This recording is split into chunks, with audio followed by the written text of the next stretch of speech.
नमस्ते। Solid facts with Hemant अत्री में आप सबका स्वागत। जैसा आप देख रहे हैं हेमंत सर हमारे साथ मौजूद हैं। बहुत स्वागत सर। बिहार को लेकर के बड़ी खबर ये आ रही है कि जितने विवाद थे वो सारे विवाद निपट गए। जिन विवादों पर पूरा हो हल्ला मचा था, एनडीए के सारे नेता उन्हीं विवादों पर ही चुनाव लड़ने का मूड बना रहे थे, क्योंकि उनके पास बात करने के लिए कुछ और है नहीं। काम वो गिनवा नहीं सकते हैं।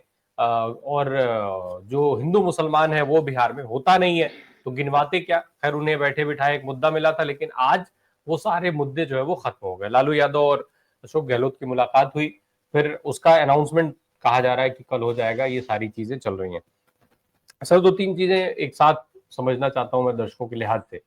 एक तो ये विवाद थे क्या, इन विवादों की वजह क्या रही, और अब जब ये कहा जा रहा है कि ये विवाद निपट गए, तो इन विवादों के निपटने से बिहार चुनाव कितना बदल जाएगा। राम प्रकाश जी नमस्कार, आपको सारे दर्शक साथियों को भी। देखिए, बेसिकली दो पार्टियां और कई पार्टियां इस मामले में, तो लेफ्ट की भी पार्टियां हैं और तमाम चीजें हैं। जब भी कोई पार्टियां अकेले गठबंधन अलग अलग लड़ने की बजाय गठबंधन में चुनाव लड़ती है, तो स्वाभाविक है कि उनके बीच में कुछ फ्रिक्शन होगा। वो सीटों के बंटवारे को लेकर भी होगा, सीटों के चयन को लेकर भी होगा, उम्मीदवारों को लेकर भी होगा, और मुख्यमंत्री पद के दावेदार के लिए भी होगा। ये सारी चीजें स्वाभाविक है, इसमें कुछ भी अप्रत्याशित नहीं। स्वाभाविक है ये। अगर उनके अंदर ये विवाद ना होते तो फिर वो सारी पार्टियां एक ही ना होती। वो एक आरजेडी के तहत सब लड़ सकते थे, वो कांग्रेस के साथ लड़ सकते थे या किसी के साथ।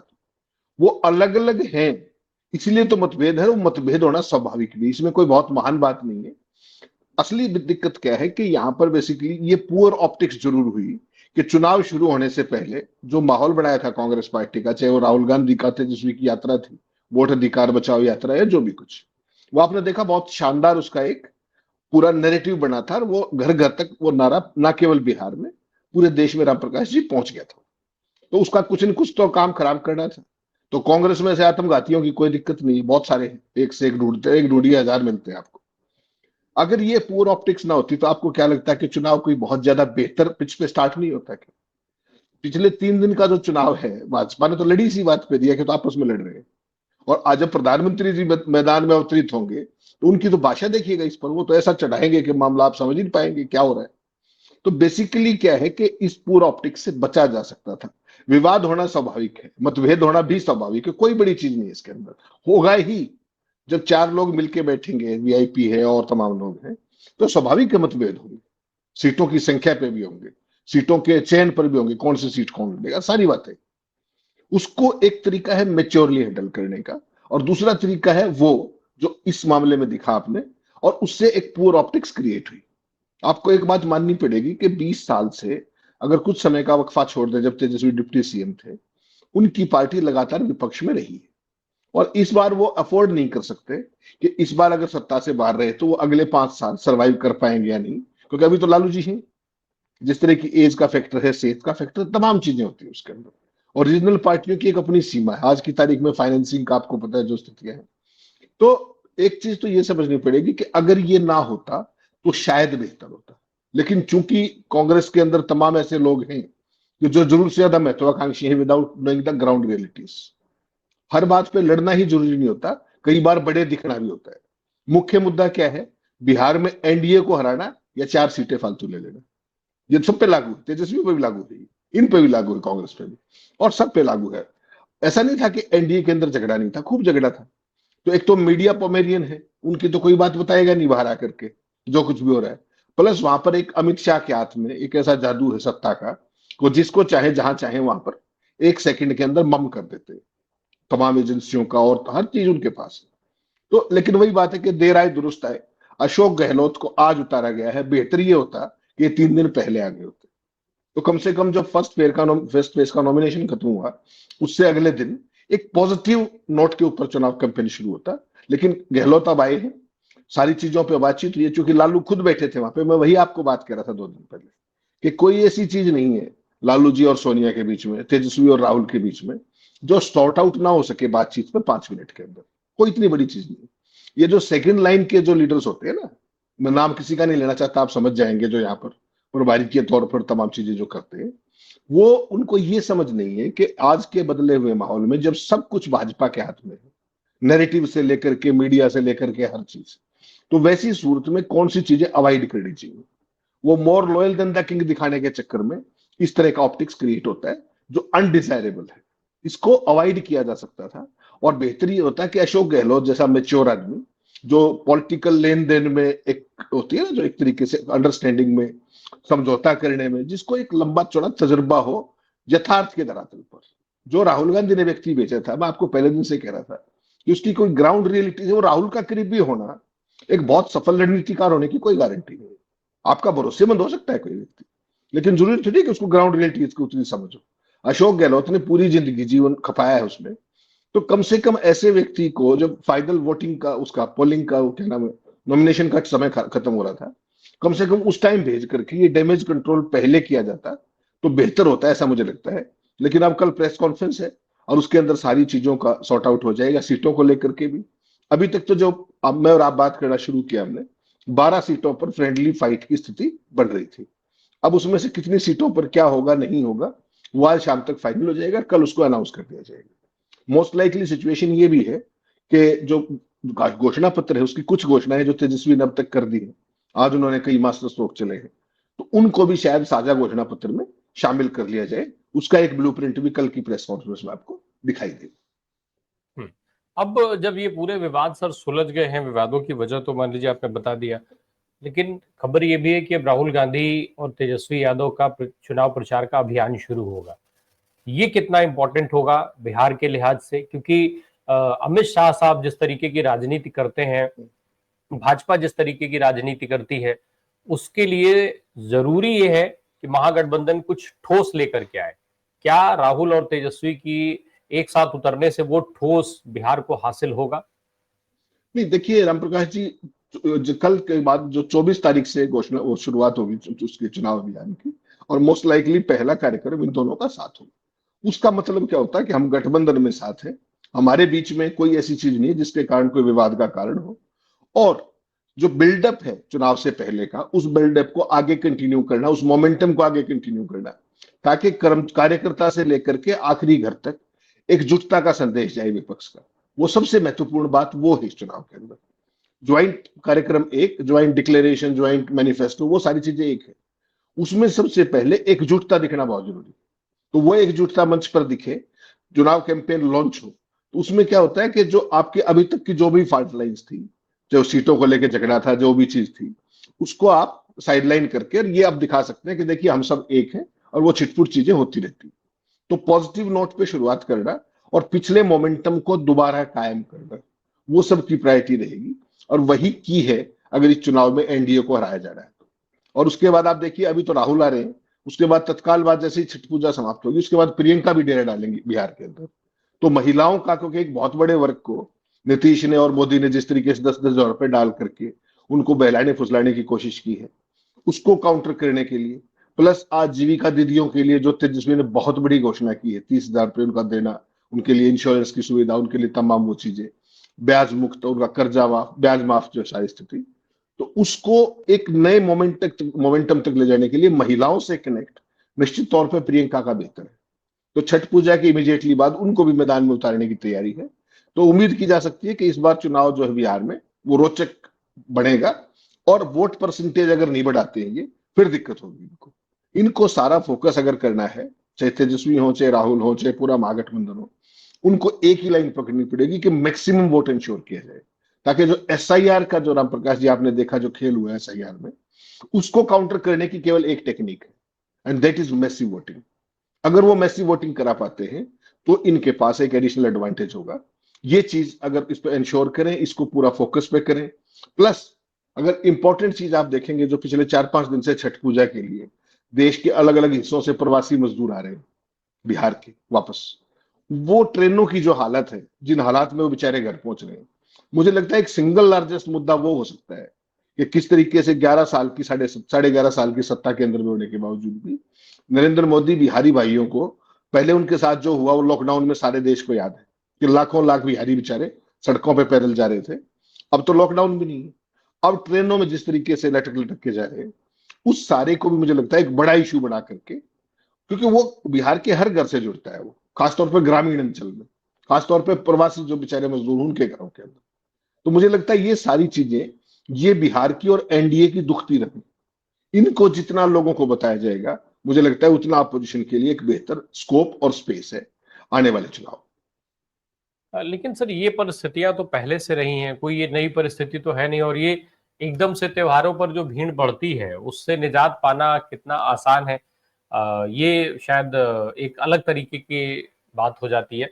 लेकिन बिहार के लिहाज से इम्पोर्टेंट है, ये ठीक है। सर एक और चीज, जो तेजस्वी यादव जिस तरीके की घोषणाएं कर रहे हैं, राहुल गांधी के आने पर क्या वो घोषणाएं, वो मुद्दे, मतलब घोषणाएं नहीं, वो मुद्दे बदलेंगे? क्योंकि राहुल गांधी क्या इन्हीं घोषणाओं को रिपीट तो करेंगे नहीं, जब वो भी आएंगे तो कुछ नया रहेगा। क्या माना जाए इन घोषणाओं को कि जब तेजस्वी और राहुल एक साथ उतरेंगे तो ये घोषणाएं क्या आकार लेंगी, क्या रूप लेंगी? नहीं, रामप्रकाश, लगता है राहुल गांधी का जो सिंगल लार्जेस्ट एजेंडा बिहार में रहने वाला है, और जिसपे ये दोनों सहमत भी हैं ब्रॉडली इन प्रिंसिपल, वो है जातिगत जनगणना का लेकर के। एक जातिगत जनगणना तेजस्वी के, नीतीश के साथ रहते एक जनगणना कराई गई थी, लेकिन उस पर राहुल गांधी और तेजस्वी दोनों कह चुके हैं कि वो उस तरीके की जनगणना नहीं हुई, वैसे नहीं हुई, और उसका आउटकम वो नहीं हुआ जो वो चाहते थे। और उसके ऊपर जो एक ग्राउंड वर्क करके उसके ऊपर जो फॉलो अप एक्शन होता है वो भी नहीं किया गया। तो मुझे लगता है राहुल गांधी का जो की इसके अंदर होगा वो होगा जातिगत जनगणना नंबर एक, और आरक्षण की सीमा बढ़ाना। वो जो लगातार संसद में भी बात करते हैं, उसको सबसे पहले एक चुनावी मुद्दे के तौर पर मुझे लगता है बिहार में टाइम टेस्टिंग उसकी की जा सकती है, नंबर एक। नंबर दो, जो ये बाकी घोषणाएं हैं, हर घर में रोजगार, तो हर पॉलिटिकल पार्टी कोशिश करती है कि भाई युवाओं को एड्रेस किया जाए। आजीविका दीदियों का मसला उठाई दिया था जिसमें, तो ये प्लस बिहार की बदहाली। सुशासन बाबू ने जो 20 साल की सत्ता के बाद भी बिहार ह्यूमन डेवलपमेंट इंडेक्स पे कहां पहुंचा और कहां नहीं पहुंचा, इसका जवाब तो मांगा ही जाएगा ना। भाई सुशासन का नाम लेकर के आए थे, आज बिहार विकास से लेकर के हर इंडेक्स पर कहां खड़ा हुआ है, उसका जवाब तो मांगा ही जाना चाहिए। और वही एक आज प्लस जो मोदी की पाइपलाइन है कि वो कहते बहुत कुछ है और करते कुछ नहीं। सेंट्रल पैकेज की बात हो, जो उन्होंने बाकायदा ऑक्शन करके स्टेज पे दिया था, 50,000 करोड़ दे दूं, 1 लाख करोड़ दे दूं, याद होगा ना आपको। उसमें से बिहार को देला मिला कि नहीं, वो तो नीतीश बेहतर बता सकते हैं। जो पटना यूनिवर्सिटी डालने को जो एक केंद्रीय विश्वविद्यालय का दर्जा देने की बात थी, तमाम शुगर मिल्स को चलाने की बात थी, तो मोदी जी तो हर जगह आते हैं, अपने झूठ की फैक्ट्री ऑन कर देते हैं, तुरंत एक बटन दबाते हैं। तो उस सारे को भी, उस पर सवालों पे जवाब मांगा जाए, वो बहुत ही महत्वपूर्ण मुद्दा है। क्योंकि अल्टीमेटली उनकी नाकामी प्लस आपका रोड मैप, यही अपोजिशन के लिए चुनाव में जाने का एक प्रभावी तरीका होता है। और मुझे लगता है कि इस पे कहीं ना कहीं कोई चूक शायद वो दोनों नहीं करेंगे, क्योंकि बहुत बिहार के अंदर बहुत पानी बह चुका है। और इस बार अगर तेजस्वी कहीं पिछड़ते हैं चुनाव में, तो फिर बहुत मुश्किल हो जाएगा आरजेडी के लिए लॉन्ग टर्म में सर्वाइव करना। अब ये जो घोषणाएं हुई, तेजस्वी ने जो घोषणाएं की, कितनी इंपॉर्टेंट है वो, और साथ में एनडीए भी लगातार इस तरीके की घोषणाएं कर रहा है। भाई नीतीश कुमार ने 10-10 हजार रुपए खातों में ट्रांसफर किए, फिर वो शायद सरकार बनने के बाद वो 2-2 लाख रुपए कुछ मिलने की बात है, मुफ्त बिजली से लेकर के वो तमाम चीजें। एक और चीज जो बहुत अहम मानी जानी चाहिए मुझे लगता है सर बिहार के दृष्टिकोण से, इंडस्ट्रियलाइजेशन की बात, औद्योगिकरण की बात। औद्योगिकरण के ऊपर जब अमित शाह से सवाल पूछा गया था, आपने देखा होगा इस समय लगातार अमित शाह तमाम कॉन्क्लेव अटेंड कर रहे हैं, इंटरव्यूज अटेंड कर रहे हैं, अमित शाह उस पर किनारा काटते हुए। अब जो उनका जवाब है वो कितना संतोषजनक माना जाए बिहार के लिहाज से, वो ये कह रहे हैं बिहार में भूमि की कमी है इसलिए वहां उद्योग नहीं लगाए जा सकते। आप सबने, मुझे लगता है सोशल मीडिया पर खूब वायरल वीडियो है, वो किसी शायद एबीपी का ही है मेरे ख्याल से, वहां पर पूछा गया है। तो एक तरफ तेजस्वी की ये घोषणाएं, दूसरी तरफ एनडीए की घोषणाएं और अमित शाह के इस तरीके के जवाब। नहीं, उनका शुक्र इतना ही कहा है। बस एक बात बता दीजिए, देखिए सही बात है, जो बिहार के अंदर जमीन बिल्कुल नहीं, मान लीजिए ना उनकी बात को, फिर एक छोटा सा सवाल काउंटर पूछना चाहिए था, वो पोमेरियन पूछेंगे नहीं जहां पे वो गए थे। फिर जो अडानी को जो सोलर पावर के लिए इतना बड़ा दिया गया जमीन 1 रुपए पे, वो जमीन कहां से है 1000 एकड़? सवाल तो ये है ना। एक उद्योगपति के लिए तो जंगल भी सब माफ है, सीमा के एरियाज भी माफ है, सब कुछ माफ है। और बिहार जितनी जगह फालतू जगह पूरे देश में कहीं मिलेगी? जहां पर बहुत सारे एरिया ऐसा है जो अनकल्टिवेटेड है, बहुत सारा ऐसा है जो अंडर डेवलप्ड है, जहां इरिगेशन नहीं है, उस सारे का क्या काम करोगे आप? उसको इंडस्ट्रियलाइज क्यों नहीं करते? इसका बेसिकली एक तरीका है राम प्रकाश जी, अपनी नाकामी को छुपाने के लिए साइड स्टेप कर जाओ। देखिए, जब आपको एक बात पता हो ना, बतौर एक लीडर के तौर पर, कि आपसे काउंटर सवाल नहीं पूछा जाएगा, आपको जो स्क्रिप्टेड सवाल पूछे जा रहे हैं जो उन्हीं के दफ्तर ने दिए हैं, चाहे मोदी जी हों, चाहे अमित शाह जी हों, चाहे जेपी नड्डा हों, जो भी इंटरव्यू पे प्रस्तुत होते हैं, आपको क्या लगता है कि वो अपने मन से सवाल पूछ सकते हैं क्या? तो जब इस मुद्दे पे मेरे साधारण सवाल का आप जवाब दे दीजिए कि अडानी को हजारों एकड़ सोलर पावर प्लांट के लिए दी जा सकती है, तो व्हाई नॉट अदर डिस्ट्रिक्ट्स, और वो भी किस रेट पे दिए उनको?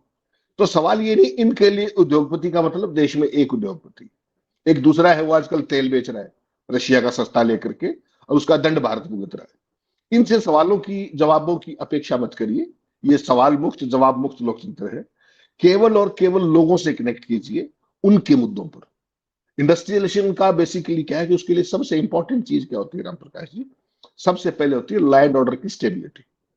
नंबर दो, बिजली की पर्याप्त मात्रा, road connectivity, trend qualified labour.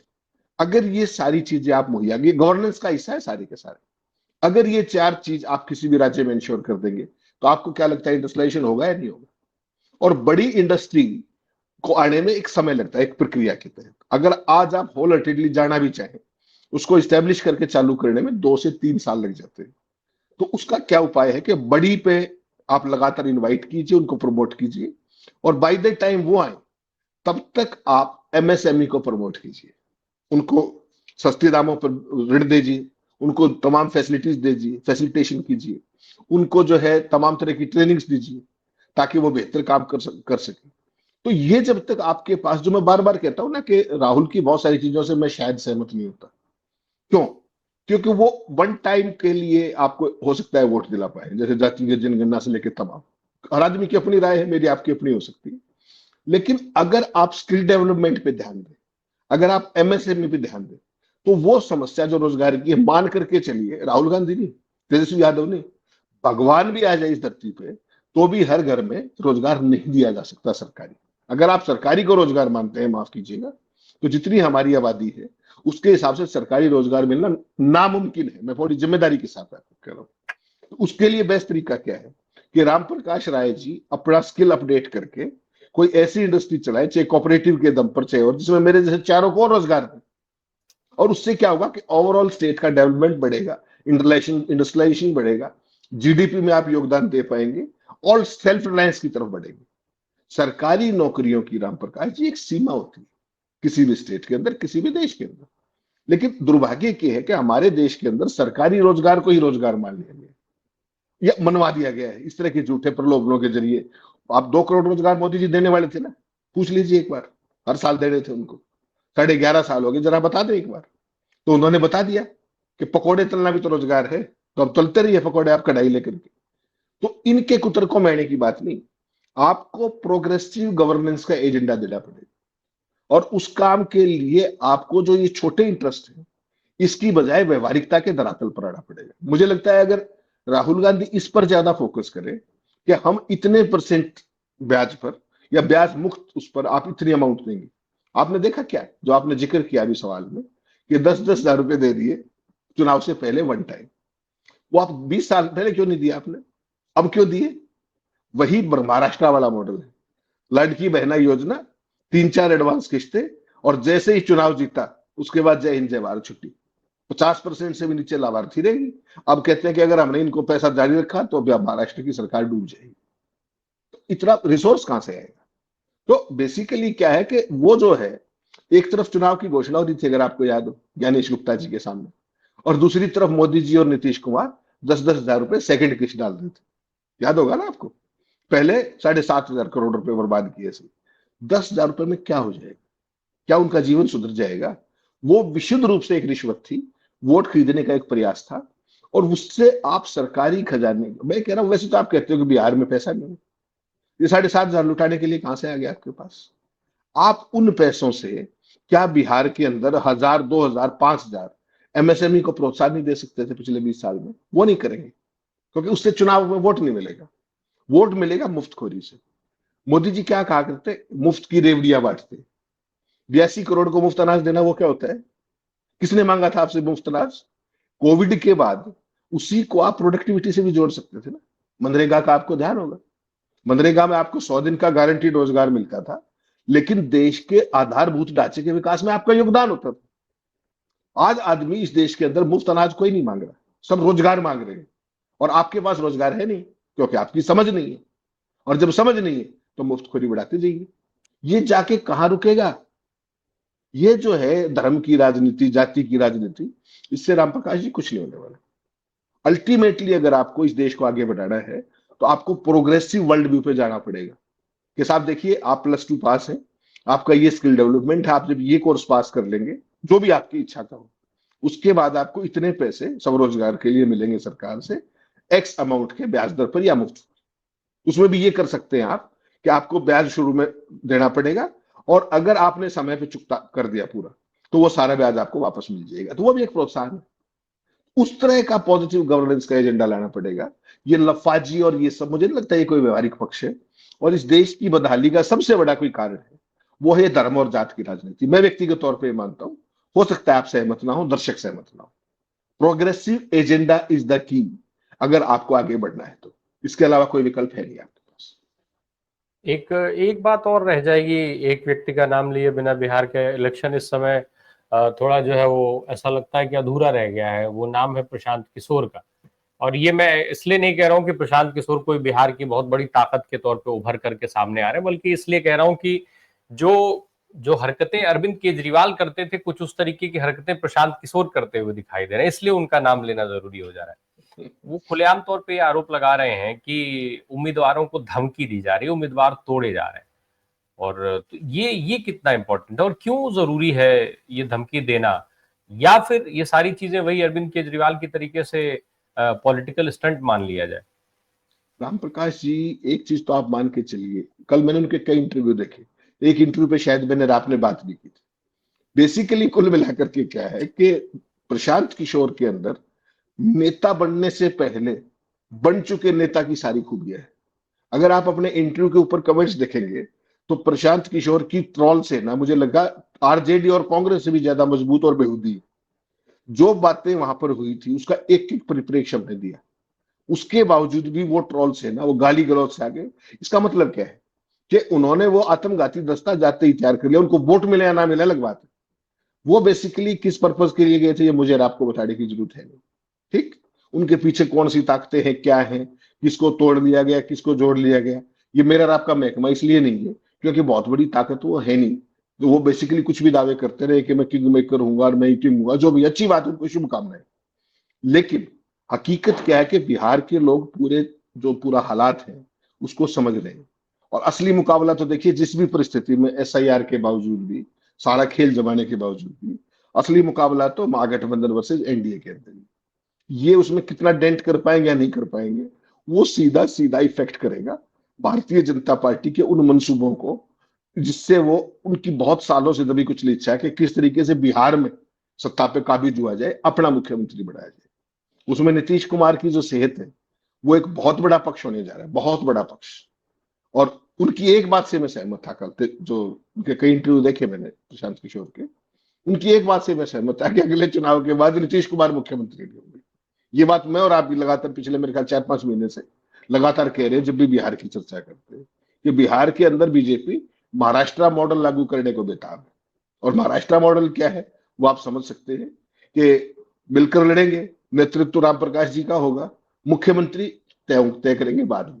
और बाद के मुख्यमंत्री का आप मतलब समझते हो, तो वही जो महाराष्ट्र में हुआ था।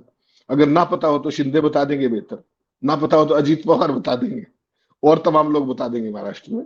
तो वही मॉडल अगर इनका दाव लगा तो ये बिहार में लगाने जा रहे हैं। और तेजस्वी और अपने राहुल गांधी को इस पॉइंट को भी हमेशा ध्यान में रखना चाहिए। जब वो बातचीत करते हैं उनको बताना पड़ेगा कि नीतीश कुमार केवल एक ढाल है, एक वोट जुगाड़ने का खेल है। उसके बाद उसके अलावा उनका सारा मामला निपटाया जा चुका है। कल वो माला वाला प्रकरण देखा होगा आपने, जिस तरीके से वो माला फैलाने की एक महिला कोशिश कर रहे थे और राज्यसभा सांसद किस तरीके से बीच में आया, जिस तरीके से वो इरिटेट होके, वो एक सामान्य स्थिति नहीं है। वो बिना ज्यादा शब्द प्रयोग किए हम केवल इतना ही कह सकते हैं कि वो सामान्य परिस्थिति नहीं है, वो असामान्य परिस्थिति है जिसमें एक मुख्यमंत्री को एक राज्यसभा सांसद इस तरीके से रोकने की कुचेष्टा भी कर सकता है। उसने भी ऐसे नहीं की होगी, उसको भी कोई टास्क दिया गया होगा इस तरह का कोई सीन क्रिएट ना हो जाए मंच पर। लेकिन ये आने वाले दिनों का एक संकेत जरूर हो सकता है कि नीतीश जी किस अवस्था में। हम्म। अब ये घेरेबंदी जो नीतीश कुमार की पिछले कुछ समय से हम लगातार देख रहे हैं, शायद ये उसी का हिस्सा होगी। क्योंकि और संजय झा पर तो खुला आरोप भी है सर कि भाजपा ने उनको प्लांट किया हुआ है, तो क्या इसका संबंध वहां से भी हो सकता है? 100%, 100%। इसमें कहाँ धोखा मानते हैं? पार्टी अध्यक्ष से लेकर के ये सारे काम कौन है, क्या है, किसने बनाया, कैसे किया, ये कोई मुझे आपको बताने की जरूरत नहीं। बिहार के लोग मुझसे आपसे ज्यादा समझदार है। वहां पे कौन फैसले कर रहा है, सीटों का बंटवारा किसने किया, कैंडिडेट किसने तय किए, वो सारी चीजें अपने हिसाब से चल रही है।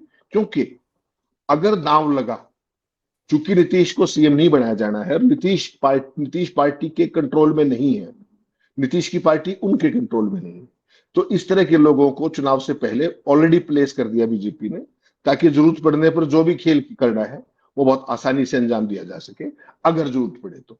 और मान के चलिएगा, अगर बीजेपी का दांव लगा, महाराष्ट्र मॉडल कामयाब हुआ, स्ट्राइक रेट याद है ना आपको महाराष्ट्र का क्या है, तो यहां भी वही खेल करने के लिए एसआईआर किया गया। उसमें कितनी कामयाबी मिलती है, नहीं मिलती है, उस पर डिपेंड करेगा कि आगे कौन कौन से खेल होंगे, कौन कौन से नहीं होंगे। बिल्कुल।